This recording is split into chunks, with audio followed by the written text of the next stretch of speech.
দাদা শুনুন শুনুন, দাদা আসুন, এদিকে আসুন, প্রেসারটা মেপে দেই দাদা, প্রেসারটা মেপে দেই, আসুন। তোর প্রেশার তুই মাপেগা, আমার প্রেশার মাপা লাগবেন না।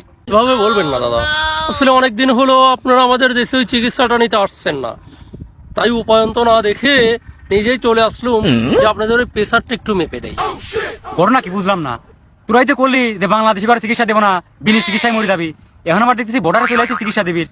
না দাদা, আসলে অনেকদিন হলো ওই আপনারা আমাদের দেশের চিকিৎসা নিতে আসছেন না, সেজন্য আমাদের দেশের ওই হসপিটালগুলোতে অনেক লস যাচ্ছে, বুঝতে পারলেন কিনা।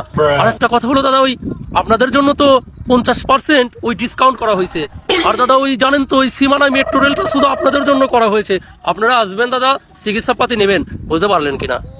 ও বুঝছি, তোর তিন আমার আর চিকিৎসা নেওয়া হইতেছে না, তোর অনে ওই যে শুভেন্দু আর ওই যে ময়ক রঞ্জন স্বপ্ন দোষ উড়ে চিকিৎসা করে কা। দাদা কারেকশন কারেকশন, ওটা ময়ূররঞ্জন ঘোষ ঘোষ ঘোষ। ওই ঘোষ হোক আর বোস হোক, তোর কাছ থেকে চিকিৎসা নির পারি, এটা শর্ত আছে। কি শর্ত দাদা? ওই মাপসা আর কান ধরে উঠবোস কর, তাহলে তোর চিকিৎসা নেব না। কি বলছেন দাদা, এই ব্যাপার? দাদা তাইলে এক কাজ করুন, ওই কৃপা করে আমাদেরকে ক্ষমা করে দিন দাদা। হয়েছে, এখন কি দাদা চিকিৎসা নিতে আসবেন নাকি? হ্যাঁ ওইছে শোনেক, তোর যদি রোগ শোক হয় তাহলে আসি আমার দেশে চিকিৎসা নিয়ে যাস, যা বাড়ি যা। শুধু শুধু আমাকে কান ধরে উপোস করা দাও।